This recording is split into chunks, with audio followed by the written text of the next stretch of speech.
Eu sou a Daniela Krieger, seja bem-vindo a mais um episódio do nosso Café de Quinta. Se você não é inscrito no canal, aproveite e se inscreva, curte e compartilhe com seus amigos empresários. Hoje nós estamos iniciando um novo projeto num estúdio com uma imagem nova aqui. E para começar, nós estamos com a Kelly Tomasi, que é contadora no Paraguai. Seja bem-vinda, Kelly. Olá, muito prazer, muito obrigada por esse convite, Daniela, de poder estar aqui conversando sobre esse assunto tão interessante que é a contabilidade. Kelly, fala pra gente um pouquinho da tua trajetória. Tu és brasileira, como é que tu fosse parar sendo contadora no Paraguai? Exatamente. Então, na verdade, eu sou paranaense, sou natural de Cascavel.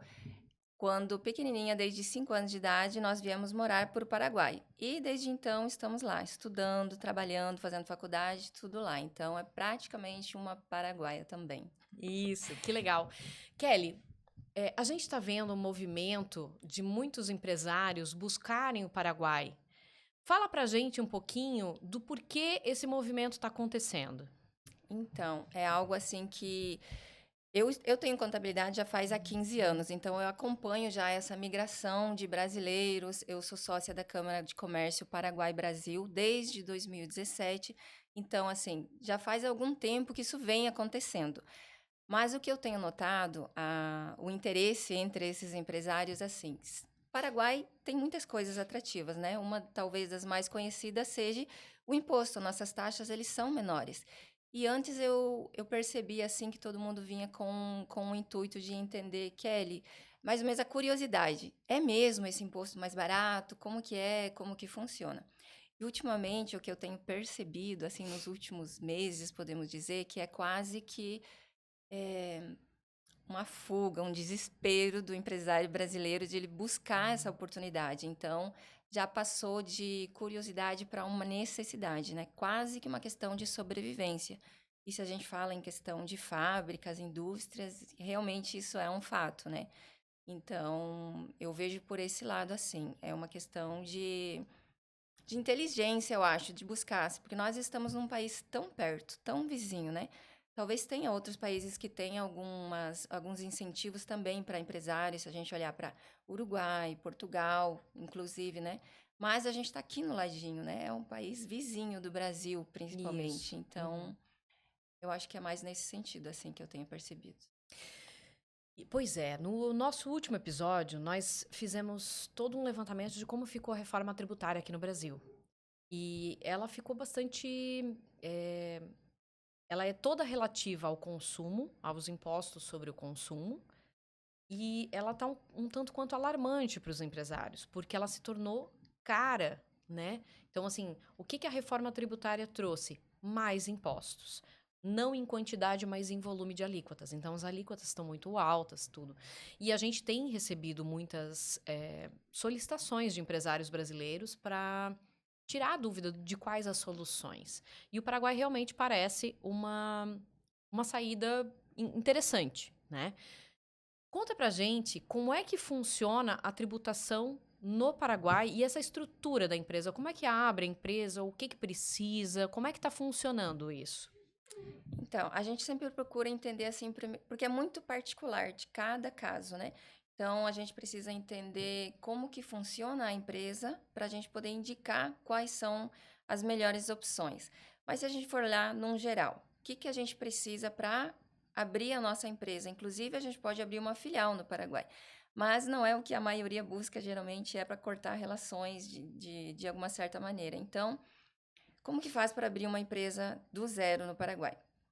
Quando a gente fala de empresa jurídica, nós podemos ter como sócios nacionais, estrangeiros e jurídicos também. Então, se eu tenho uma empresa aqui, ela pode ser sócia da empresa no Paraguai. E também vai continuar sendo uma empresa que vai nascer do zero. No entanto, a gente precisa de um representante legal. Entre as estruturas jurídicas que nós temos no Paraguai, as mais conhecidas são Sociedade Anônima, que é uma das mais recomendadas E para a as mais antiga, né? A estrutura Exato, tributária então mais ela antiga. tem um cuidado maior, né? Ela já é mais antiga. Depois temos a EAS, que ela é uma lei nova que foi lançada para ser uma simplificação do que é a sociedade anônima. Em teoria, a EAS ela é Ela faz exatamente o que a sociedade anônima faz, mas ela vem com o intuito de ser mais simples, mais econômica, mais prática, o que em certas ocasiões facilita. Dentro dessas estruturas jurídicas que são as mais usadas, nós temos que ter um diretório, que é composto por presidente, vice-presidente, síndico, enfim, são aquelas pessoas que representam a empresa e tomam certas decisões. Essas Seria mais pessoas. ou menos o que nós temos como a constituição do quadro societário da empresa no Brasil? Exato. É isso. Exato. Porque quando a gente fala de estrutura jurídica, há por trás disso um estatuto social, que é composto por vários artigos de 33 a 35, onde a gente pauta totalmente como que vai funcionar a empresa. Dentro desses artigos tem o representante legal. Essas pessoas precisam ter documento paraguaio. Então, talvez tenha ouvido por aí dizer já que para ter uma empresa no Paraguai é preciso ter um sócio paraguaio. Mas, na verdade, o que a gente precisa é um representante legal. E sempre o mais indicado é que alguém do quadro societário seja a pessoa que assine, que represente todas essas obrigações que a empresa vai ter. Então, dali que vem que o nosso primeiro passo vai ser fazer a documentação paraguaia. Entender como que vai ser esse quadro societário, quem realmente vai estar atuando, quem vai ser sócio investidor, por exemplo, não tem tanta necessidade. E aí tem algo muito importante também que é preciso analisar, que é a residência fiscal. Então, existe bastante estruturas, planejamento que a gente tem que ter e tomar cuidado também na hora de constituir a empresa. Então, é importantíssimo que um contador com entendimento participe na hora da constituição da empresa. Geralmente, tem a possibilidade também de ir em algumas escrivanias e fazer os estatutos sociais, né? Então, É, cada um tem um modelo societário, mas é importante entender isso, como que ele vai funcionar. para a gente entender, as escrivaninhas são como no Brasil os cartórios, Os né? cartórios, Certo? exatamente. E dá para fazer a constituição da empresa sem o contador, mas não é adequado. No Brasil não é possível. Você precisa de um contador para fazer a constituição da sua empresa, até porque é ele que tem todos os que é necessário, né? Então você vai ter que abrir o CNPJ, a junta comercial, enfim, tem uma série de passos ali para abrir a empresa no Brasil. E no Brasil, normalmente, é muito mais burocrático do que todos os outros países juntos, né? A gente sabe disso. No Paraguai, qual o tempo, qual é o prazo que costuma levar para a abertura de uma empresa? Digamos que a pessoa já tenha o documento. Ok. Tendo o documento em mãos, a gente parte para decidir qual estrutura jurídica a gente vai fazer. Se a gente optar por uma EAS, ela fica pronta. O governo nos dá um prazo de 72 horas, que eles dizem que a gente vai estar ok para ir fazer a ativação do RUC. Porém, na prática, isso demora mais ou menos uma semana. Até porque a demanda está bem alta e é todo um sistema online que a gente faz a escritura das EAS. Então, vamos lá. EAS, uma semana, e para fazer a sociedade anônima, que a gente precisa de um escrivano público, vai de 45 a 60 dias normalmente. É mais demorada a sociedade anônima, mas ela tem outras configurações também em relação à estrutura, né, aos sócios. O que tu tens visto como maiores desafios dos empresários que estão indo para o Paraguai nessa constituição da empresa, nesse início de trabalhos? Eu acredito assim que o grande desafio do empresário, acredite ou não, é entender que no Paraguai as coisas elas são mais simples. Então sempre tem aquela perguntinha para trás, mas aonde que está o truque? O que vai acontecer daqui para frente, né? Porque realmente muitas coisas são muito simples e isso desde o ponto de vista de cá para lá, porque se a gente olha lá, lógico, tem todas as dificuldades, as burocracias, porém não tem tantas travas quanto a gente vê que no Brasil tem.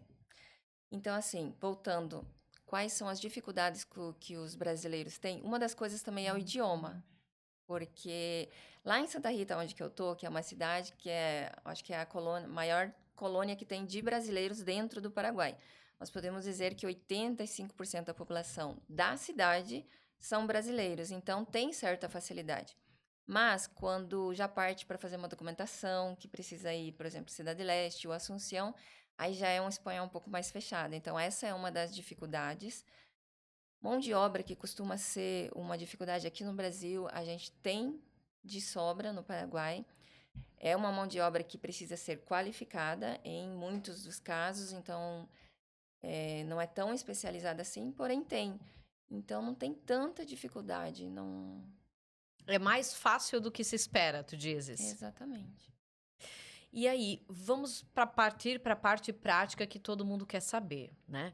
Como é que funciona a parte tributária no Paraguai? O que tu podes explicar para a gente da parte tributária? Na maioria dos casos, quais são os impostos que vai alcançar as empresas? Tanto pessoa física quanto empresa, na verdade. Lá no Paraguai, nós temos o IVA. O IVA também já é um imposto que a gente tem há muito tempo. O IVA, ele é calculado mensualmente. A maioria dos artículos são 10%, bem poucas coisas a gente tem no 5%. Alguns produtos da cesta básica, algum produto in natura que não passou por nenhum tipo de processo ainda, ele é 5%. Combustível é o isento, mas a maioria deles são 10%. Como que se calcula? Mensualmente. Tudo que eu vendi, menos o que eu comprei, a gente calcula 10%. Vendi 10, comprei 8, a gente vai pagar 10% da diferença de 2, que vai ser o nosso IVA. Esse é o primeiro imposto que a gente calcula, que ele é calculado mensualmente. Depois, nós temos o Imposto de Renda Empresarial, que é o IRE. Quando a gente faz uma estrutura jurídica EAS, por exemplo, nós temos a opção de estar no IRE Simples. O que isso significa? Que eu posso optar para tributar o imposto de renda, que é anual, no 3% sobre o meu ingresso bruto ou 10% sobre o meu lucro. Então, ainda tenho a possibilidade de fazer o cálculo e eu sempre vou pagar o menor. Com a condição de que a minha faturação não supere 2 mil milhões de guaranias. Isso hoje, no câmbio atual, dá algo de 1,5 milhão de reais. Então, é para empresas mais medianas com esse faturamento. Depois, é 10% sobre o lucro geral, imposto de renda. Perfeito. E, por último, nós temos o imposto que se chama IDO, Imposto de Distribuição de Utilidade. Quando é distribuída a utilidade, e isso é uma questão de planificação tributária, que não é necessariamente a gente distribui todo ano, é de acordo com a realidade da empresa, porque Isso é como se fosse o lucro da é o empresa? lucro. Ah, distribuição de lucro. É o que Sim. entrou em vigor agora, acho que agora, Sim, recém para sim. vocês, nós já temos lá. Então, é 8% para sócio que é nacional e 15% para sócio estrangeiro. Esses são os 3 impostos que vai alcançar a maioria das empresas e pessoas físicas também que se instalam no Brasil. E é daí que vem o 10, 10, 10 que costuma falar do imposto Do do imposto do Paraguai. Paraguai. Certo.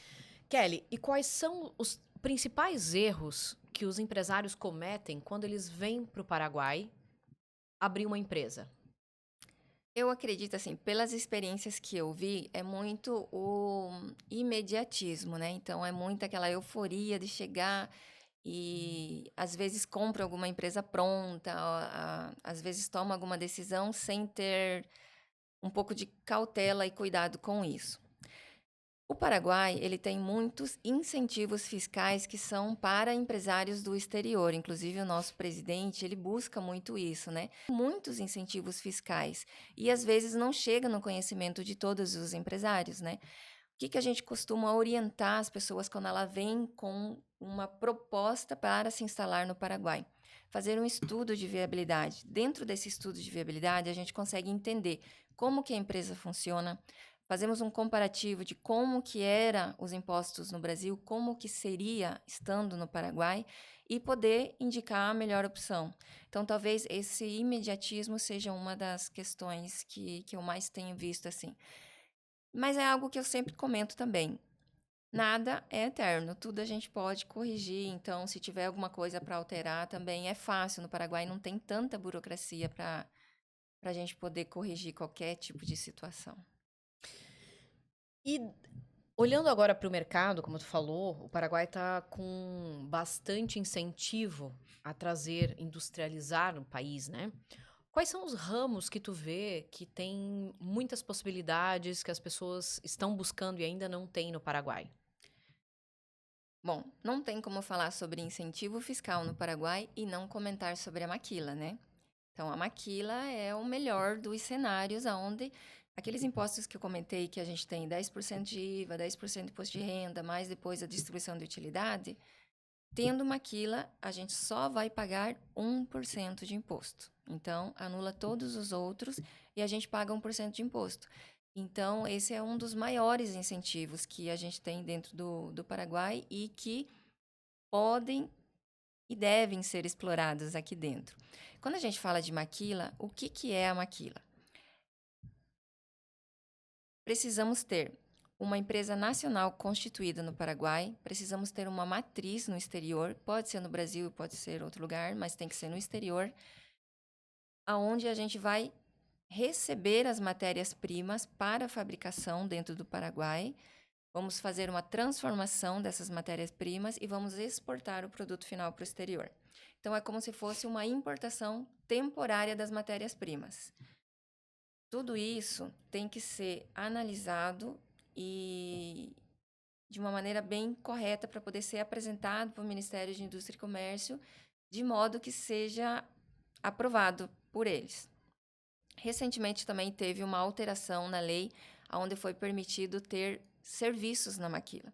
Se hoje a gente fala de BPO, se a gente fala de auditoria, se a gente fala de serviços financeiros, call center, por exemplo, são nichos de prestação de serviço que a gente consegue encaixar dentro da maquila. O que eu preciso para isso? Eu preciso que a minha equipe esteja instalada dentro do Paraguai, que eu faça todo o trabalho ali e esse serviço seja exportado. Então, é como se fosse uma exportação de serviços. Dentro da maquila tem algumas limitações, né? Quando você fala em maquila, tanto de produtos quanto de serviços, você tem a necessidade de ter uma quantidade de vendas para o exterior. Você não pode vender só para o Paraguai daí. Na verdade, a maquila ela é feita para exportação. Isso. Em alguns casos, dentro do projeto de maquila, a gente pode solicitar de que 10% da nossa produção, se é que a gente tem uma produção ociosa, nós podemos vender também dentro do mercado interno. Só que daí é tributado conforme as regras do Paraguai.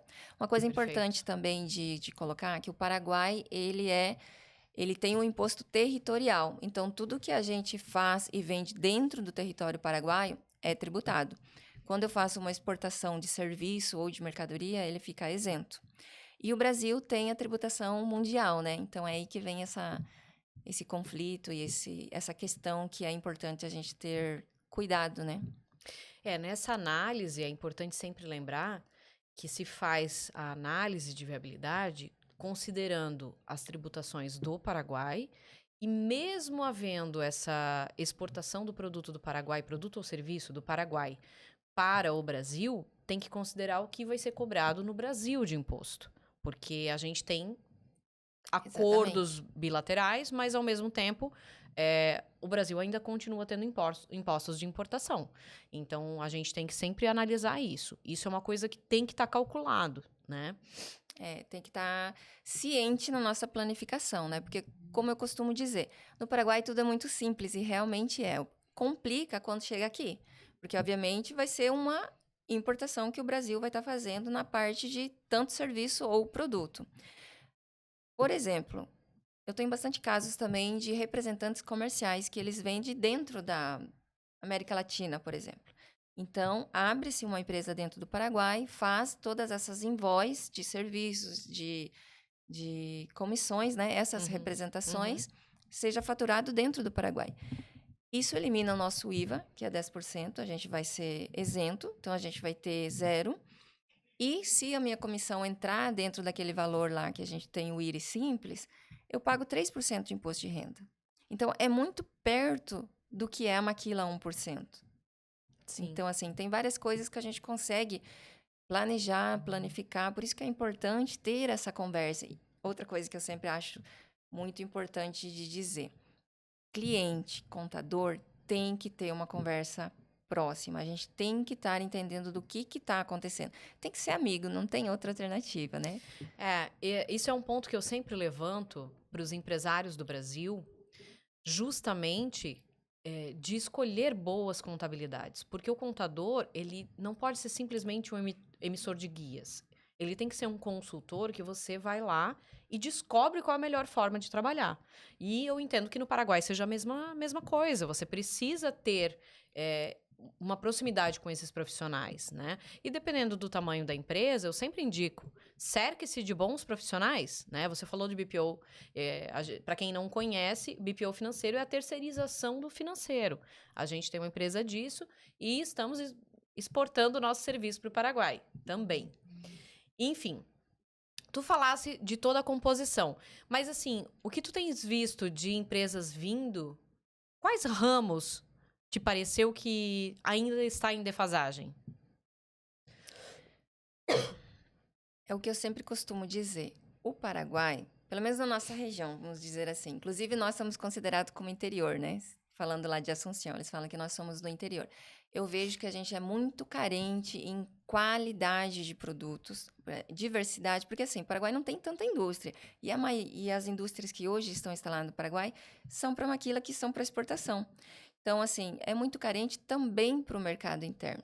Lógico, né? Nós não temos um mercado consumista quanto o Brasil, porém é um nicho a ser explorado também. Então, é o que eu sempre costumo dizer ao empresário. Quando vem conversar com nós ou com qualquer assessoria que estejam planejando ir para o Paraguai, sempre vem com aquela intenção de colocar o próprio negócio, né? Obviamente, começar por ali.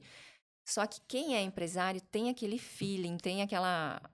Para onde você olha, você vê oportunidade no Paraguai. Então, nós temos essa carência de qualidade, de diversidade de produtos, de consumo, serviço, inclusive serviço. Nós tivemos em agosto do ano passado a Expo Paraguai Brasil, que foi recorde de participantes, teve mais de 6 mil brasileiros que estiveram aqui, justamente por ser aqui na fronteira também, que facilitou, acredito, esse trâmite. E o que a gente percebeu é justamente isso. Então, no serviço, qual é o serviço? Hotelaria, serviço de, como é que se diz, de consumição, comida, preparar comidas. Ah, alimentação? É. Então, assim, em todos os ramos de serviço, a gente também precisa melhorar.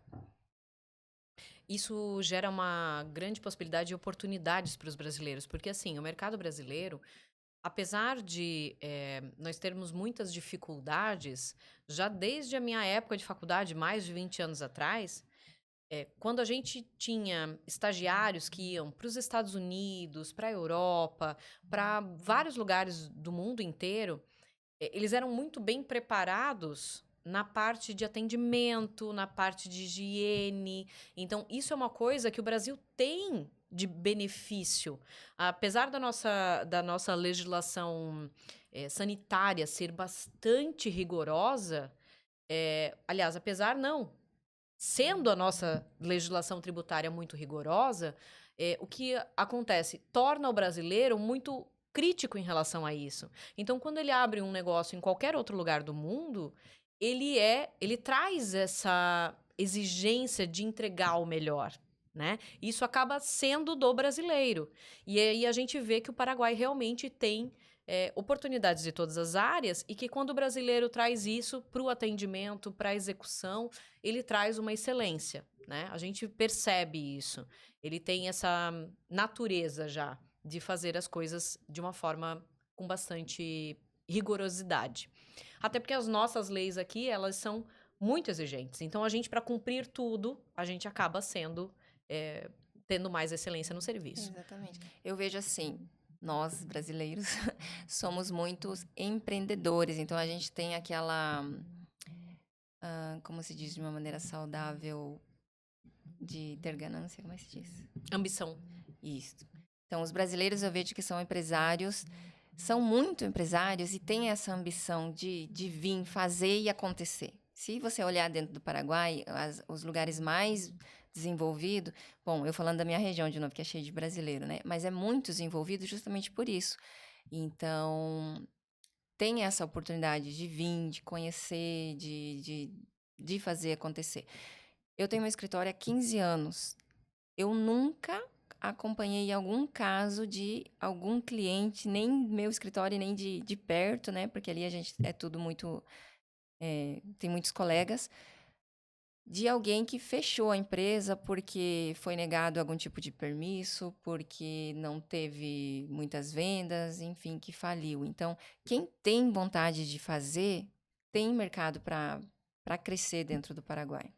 No Paraguai, existem incentivos do governo para que você empreenda, né?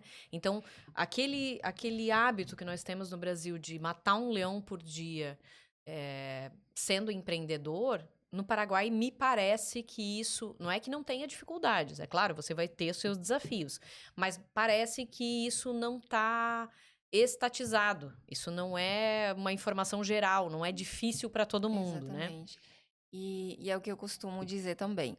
O Paraguai, principalmente que eu vejo na área contábil, assim, nós estamos como 5 a 10 anos para trás do que é o Brasil. Então, vindo daqui para lá, você já tem essa expertise, já sabe o que deu certo, o que deu errado, o que a gente pode fazer para melhorar. Então, também é um ponto positivo.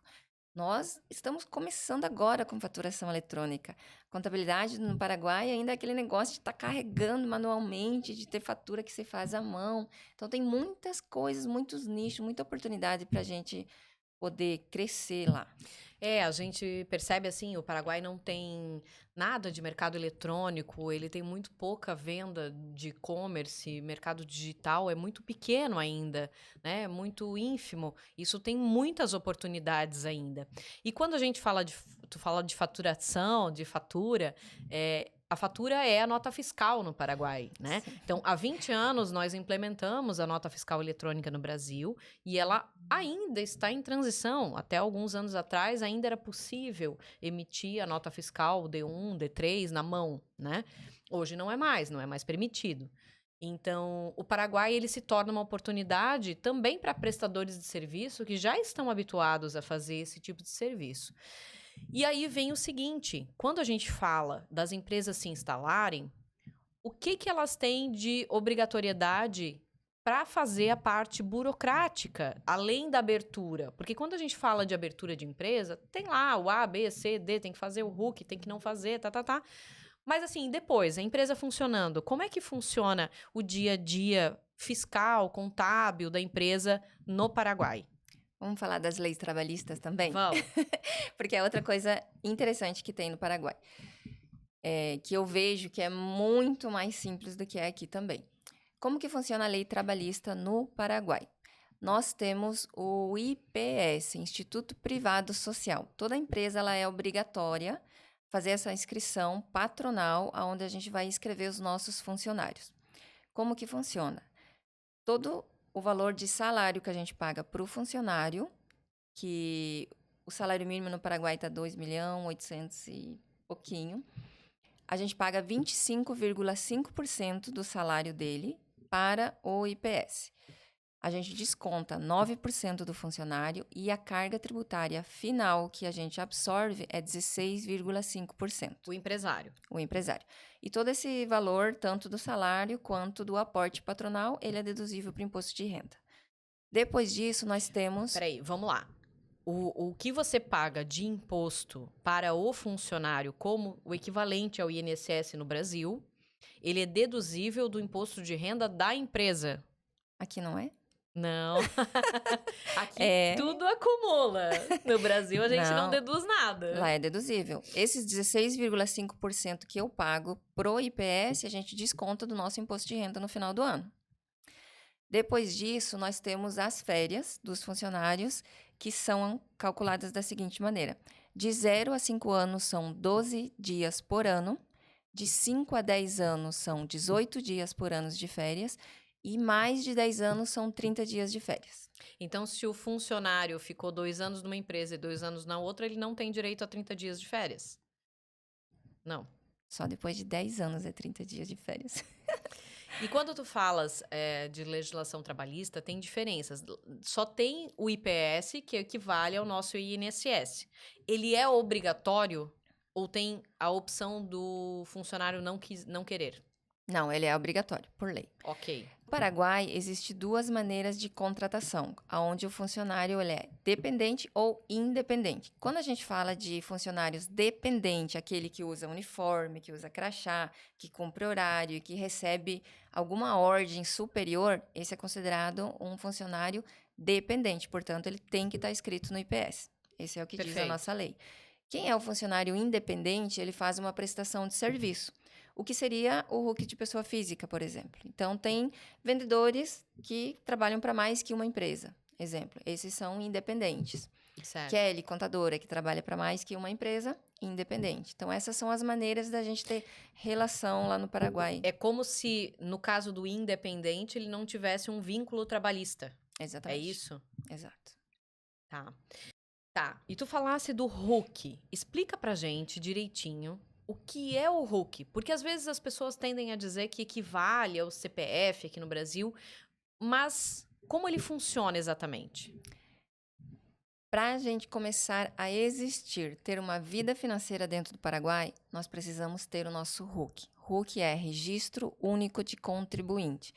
É aquela inscrição que a gente faz na DENIT, que é o governo, e a gente coloca lá as nossas atividades comerciais. Vocês separam aqui CPF e CNPJ. Para nós é RUC físico ou RUC jurídico. Então, esse é o início de tudo, é a nossa certidão de nascimento. É onde a gente descreve que atividade a gente faz, quais são as obrigações tributárias que a gente está inscrito, o que precisamos cumprir, etc. Então, abrir minha empresa, primeiro passo é ter o estatuto social e fazer a inscrição do RUC. Logo, a gente precisa ter a nossa patente comercial, que para vocês é o alvará. Perfeito. Esse é um dos registros obrigatórios que a gente tem. Depois vem a inscrição patronal do IPS, quando a gente tem os funcionários. Vem algumas obrigações ali de livros societários, enfim, algumas coisas jurídicas que a gente precisa fazer. Depois é tudo muito particular. Dependendo do ramo, do rubro da empresa específico, nós fazemos os registros. Importação, exportação, Ginavisa, Senave, enfim, tem vários Sim. órgãos regulatórios que a gente faz as inscrições. Então a gente poderia dizer que o RUC equivale ao CPF ou CNPJ. Porém, tem situações em que as pessoas não precisam do RUC. No caso, se ela é só funcionária, é um paraguaio e ele é funcionário, ele não precisa do RUC? Se ele é um paraguaio e trabalha para uma empresa onde ele está inscrito no IPS, não necessariamente ele tem que ter o RUC. O que acontece? Lá, a pessoa física tem o imposto de renda pessoal também. A partir de 80 milhões de guarani recebido, nós precisamos se inscrever no imposto de renda pessoal, que daí vem a inscrição do RUC. Ah, entendi. Então é como se, a partir de um certo momento, que você tem um Exato. salário, você tem um recebimento, você tem uma conta bancária, você tem que ter o RUC para fazer as declarações fiscais. Porque é isso? esse funcionário que trabalha pelo IPS, ele não vai ter o IVA, que a gente vai ter que apresentar todo mês. Porém, ele vai ter o imposto de renda anual em determinado momento onde a gente vai ter que fazer a inscrição. Entendi. Perfeito. Então, quando a gente fala de Paraguai, a gente também tem uma diferença regional de desenvolvimento de cada área, de cada região do Paraguai. O Paraguai é um país pequeno, não é um país gigante, continental como é o Brasil, né? Mas ele também tem diferenças. O que tu poderias dizer pra gente de como é que tá funcionando, como é que tá a estrutura regional do Paraguai? Sim. Quem não conhece o Paraguai tem a imagem na mente fixada de Cidade Leste. Todo mundo acha que o Paraguai é como Cidade Leste, aquela muvuca. Não só Cidade Leste, aquele centrinho comercial, porque Cidade Leste é enorme também. Eu conheci o lago esses dias, achei impressionante, completamente diferente do centrinho ali onde... É isso que eu ia mencionar, porque na verdade a imagem automática que vem para a maioria dos brasileiros ou de quem está no exterior, que o Paraguai é Cidade Leste pelas importações, porque é um centro econômico gigantesco. A quantia que é faturada ali é enorme. Então, assim, todo mundo tem essa noção. Mas você passa desse centro econômico aqui de Cidade Leste, sei lá, pega uma franja de 15 a 20 quilômetros e sai dali, muda totalmente o cenário do Paraguai. O Paraguai ele é praticamente dividido em dois no mapa, onde a gente tem a região oriental e ocidental. Então, aqui nessa região de baixo, nós estamos praticamente com o cultivo de soja. Então, é plantação de cultivo que a gente tem. E pega a região lá de cima do Chaco, que é gado. Então, pecuária. O agro é a maior produção do Paraguai vem através do agro. Que agora, por isso também que o presidente está atrás de poder trazer indústrias e tal. Se a gente vai olhar para as cidades mais desenvolvidas do Paraguai, aonde que eu posso me instalar? É a grande pergunta também que os empresários me fazem.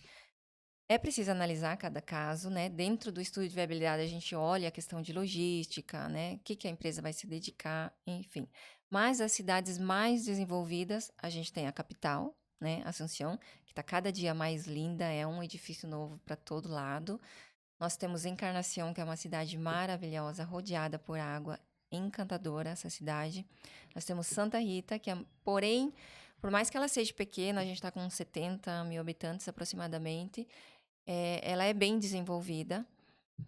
E a gente tem Cidade Leste, que é toda essa situação ali, eu acredito que já está perto dos 500 mil habitantes, mas tem vários bairros fechados, onde tem moradias lindas. Nós temos o Caltrim Club, então são mais ou menos essas 4 cidades que a gente pode mencionar como destacada. Depois, nós temos o frigorífico maior da América Latina de aves que vai se instalar aqui dentro do Paraguai, que vai estar nessa região do quilômetro 41, indo para Assunção. Então, também há de se desenvolver bastante essa área ali nos próximos anos. A gente percebe, assim, no Brasil também, né? Quando uma indústria grande se instala, mesmo que seja um lugar ermo, remoto, rapidamente as coisas se desenvolvem, porque é necessário, né? Se você tem uma indústria grande, tem pessoas, logo tem que ter padaria, mercado, farmácia, manicure, Exatamente. loja de roupa, etc. Escola, né? Porque as pessoas têm filhos, né? Então, isso a gente vê que realmente vai haver um desenvolvimento mais disseminado além de Assunção e Cidade do Leste, principalmente, né? Exatamente. E aí as maiorias das empresas, indústrias estão situadas em Assunção ou aqui Cidade Leste, Arnandária, por questão de logística mesmo, né? Da fronteira, do porto, Assunção. E nós temos Salto de Guairá também, que é fronteira seca, que também favorece em algumas questões de logística. Então, é mais ou menos nessa situação que se toma as Quando a gente decisões. fala de logística, a gente tem também peculiaridades do Paraguai, né? Quando vai trabalhar com logística, as pessoas dizem, eu vou instalar a importadora lá, mas aí não percebe, não faz nenhum estudo de viabilidade logística. Como é que isso funciona? Então, tem vários lugares que é bem precário a situação. Então, tem muito a ser desenvolvido no Paraguai, por isso que até que a maioria se instala uma perto da outra. Tem vários parques industriais que facilitam toda essa questão de logística também. Uma das coisas também dessa questão de logística, onde que eu vou me situar, o que que é melhor, algo importante a ser analisado é a questão da energia elétrica no Paraguai. Nós sabemos que nós temos a Itaipu binacional, então, em teoria, a energia é igual para ambos os lados. O Paraguai não usa tudo, inclusive vende para o Brasil. Mas nós somos carentes nas subestações. Então, tem essa peculiaridade de ter algumas regiões que têm queda de energia frequente. É algo que já está no planejamento do governo aí de melhorar. Eles mencionam sobre isso, mas ainda é uma das questões Que precisam ser analisadas, né? Quando é feita essa solicitação da viabilidade, justamente todas essas questões precisam ser levantadas. Localização, o que vai ser necessário para essa empresa, porque às vezes é uma empresa de serviço, vai ocupar pouca energia elétrica, mas às vezes é uma empresa que é uma indústria, e aí vai ocupar Exatamente. muita energia elétrica, E né? é fator determinante, né? A É questão da energia determinante. O elétrica. custo da energia elétrica, mesmo sendo incrivelmente mais barato, a gente sabe que impacta, né, nos custos da empresa. Tá. E aí, quando a gente fala de documentação, RUC, inscrição no Paraguai, a gente tem que considerar também que as pessoas vão querer receber e trazer dinheiro. Como funciona essa parte do banco, a bancarização, os recebimentos no Paraguai? Essa é uma preocupação constante e, inclusive, importante que todo mundo tem de que é como que eu vou enviar o meu dinheiro para o Paraguai. O Paraguai, eu costumo dizer que o governo não controla tanto quanto os bancos nos controlam. Então, assim, Desculpa. Nós somos muito controlados pelo banco. Mas é o que eu costumo dizer. Se a gente tem explicação, se está tudo certinho, não há problema nenhum. Quando nós temos algum tipo de depósito, de ingresso no banco, o banco vai querer justificativa disso. O que isso significa? Se nós vamos pela lógica, o dinheiro que eu tenho ali, a lógica que o banco trabalha, que é a mais prática para eles, é assim: eu depositei, eu tenho o meu ingresso no banco, ou ele é proveniente de vendas e eu preciso justificar com os meus formulários de IVA, que é a minha contabilidade, ou se não é um aporte do meu capital social. Então, uma das estratégias que a gente costuma usar lá no escritório é fazer um bom planejamento deste capital social, que a gente, na hora de constituição, aí vem a importância de tudo que a gente tem que ver, de como que eu vou estar trazendo esse dinheiro. Muitas empresas são constituídas onde o capital social é totalmente integralizado na hora, no momento, e na verdade a gente gera um problema com isso, porque o dinheiro realmente não foi, na hora que foi a gente precisa dar explicação e não temos respaldo contábil. Então, é uma preocupação válida, mas não é um problema quando tudo isso é bem planificado. Nós nunca tivemos nenhum tipo de situação onde não foi aceito algum dinheiro lá no escritório, até porque a gente se preocupa muito, a gente tem uma relação muito próxima com o pessoal do banco para que ambas as partes estejam bem contentes, porque todo mundo quer paz e tranquilidade, né?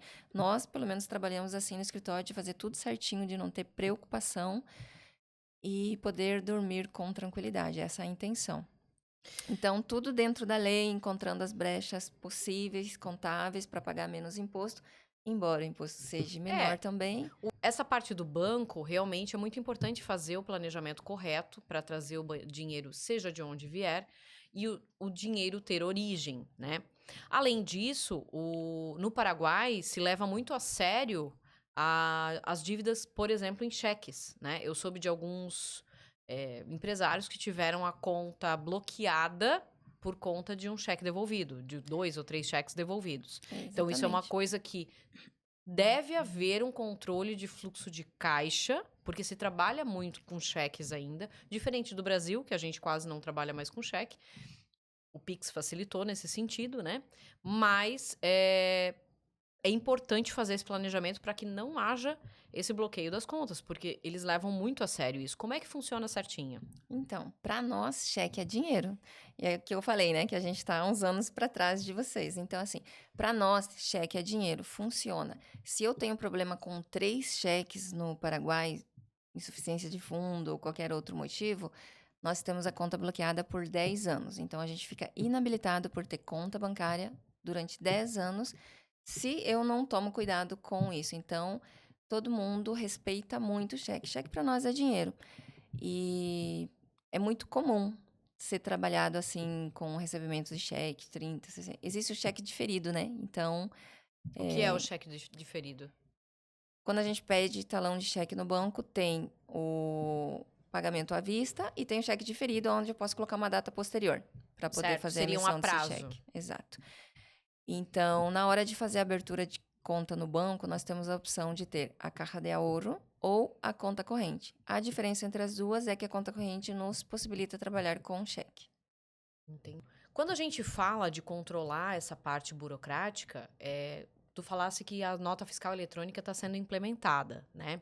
O que as empresas têm de obrigação nesse sentido? Emissão da nota, qual é a periodicidade, como é que está funcionando?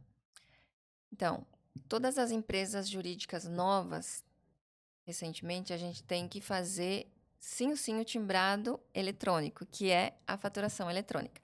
Existem 2 maneiras. Nós temos que ter o certificado digital e a gente pode ter um sistema de gestão onde são emitidas essas faturas com conexão com o sistema do governo, ou a gente tem a firma digital deles, que é um sistema que se chama Equatiai, onde eles fornecem sem custo para fazer essa emissão dessas notas. Porém, não é um sistema de gestão, é somente de faturação. Certo. Equivale, por exemplo, a fazer uma nota aqui no Brasil via prefeitura, via o site da prefeitura disponibilizado ou do Cefaz estadual diretamente. Você não tem nenhum relatório posterior para ter gestão, né? Você só tem a emissão do documento fiscal mesmo. É isso? Isso. Quando que eu vou ter a minha conta corrente no banco? Então, não é algo tão simples também. Como eu disse, o Paraguai, ele cuida muito essa questão bancária. Então, a gente cuida muito a questão de lavagem de dinheiro. E a maioria dos bancos, eles pedem que, após a abertura do RUC, tenhamos uns 3 a 6 meses de movimento para depois fazer a abertura no banco. O que, na minha opinião, é muito contraditório, porque como que a gente vai trabalhar sem ter a conta corrente inicial? Então, é questão. Todo mundo me pede, Kelly, qual é o melhor banco para abrir conta? E eu sempre respondo: o melhor banco é onde tem aquela pessoa mais disposta a trabalhar e ajudar que a empresa siga nas atividades comerciais dela. Então, é muito aleatório. Se a gente vai por regra, vai de 3 a 6 meses para poder abrir conta corrente em banco no Paraguai. Quando a gente fala de pessoa física, sociedade anônima, as EAs, elas têm umas contas... Tem alguns bancos que têm parceria com a Suace para fazer essa abertura de conta um pouco mais Facilitada. ágil. Sim, Bem interessante isso, né? exato. Porque hoje no Brasil a gente não imagina que exista alguma forma de você trabalhar sem a conta no banco, né? Os pagamentos no Brasil hoje são muito digitais, né? A gente já faz todas as transações, pagamento eletrônico de todas as formas. É muito difícil alguém trabalhar com dinheiro, cheque e ir ao banco, tanto pagar contas quanto receber contas, né? Então o Paraguai realmente ele está alguns anos atrás nisso. Exatamente. Nós, por exemplo, tem um Pix Paraguai, que a gente conseguiu acessar lá no escritório. É uma empresa terceirizada que nós contratamos e é um pouco diferente do que o Pix de vocês. Para nós, demora algo de 48 horas para cair na nossa conta. Tem um custo administrativo, porém, é uma das possibilidades também onde a gente pode ter uma empresa no Paraguai e estar recebendo venda de produtos online, alguma coisa assim, receber em reais e cair na nossa conta dólar ou guarani. Eu acredito que nos próximos meses, num futuro não tão longe, esse Pix ele há de melhorar, até porque o Pix do Brasil ele já está em outros países também, né? E acredito que no Paraguai não vai demorar muito para que a gente tenha regularizado também e que seja prático e útil. A gente não tem boletos bancários, então o que nós temos? Nós temos a Caja de Ouro que funciona muito com transferência. Esse é o máximo e é o mais usado no Paraguai. Então, a gente faz transferências bancárias, que elas são acreditadas praticamente instantânea, e a gente tem os cheques. Não existe boleto? Não. Nossa, agora caiu a minha cara aqui. Não sei nem lidar com boleto. Nossa senhora, o meu boleto. No Brasil é tudo boleto. Tudo boleto, não existe Não. boleto e o DDA, né? Que o DDA do banco funciona, que é uma maravilha. Nós temos pagaré. Sabe O que é pagaré? É a promissória? Pode ser. É um documento onde tem um valor e um vencimento e você assina. No Brasil, a gente tem realmente uma facilitação de todas as transações já digitalmente, né? No Paraguai, nós temos só transferência bancária, então não existe boleto, não existe outras opções? Não. Se a gente está falando de banco, a opção mais rápida são as transferências, que elas são automáticas, instantâneas. E o talão de cheque, né? Que a gente tem que ir lá no banco, tem que cobrar, depositar. Tem o seu prazo ali para cair o dinheiro na nossa conta. E depois disso, a gente tem uma opção de documentar as nossas contas a cobrar com um pagaré, que é um documento onde o nosso deudor assina essa dívida para nós a um prazo fixo, 6 meses, 1 ano, enfim.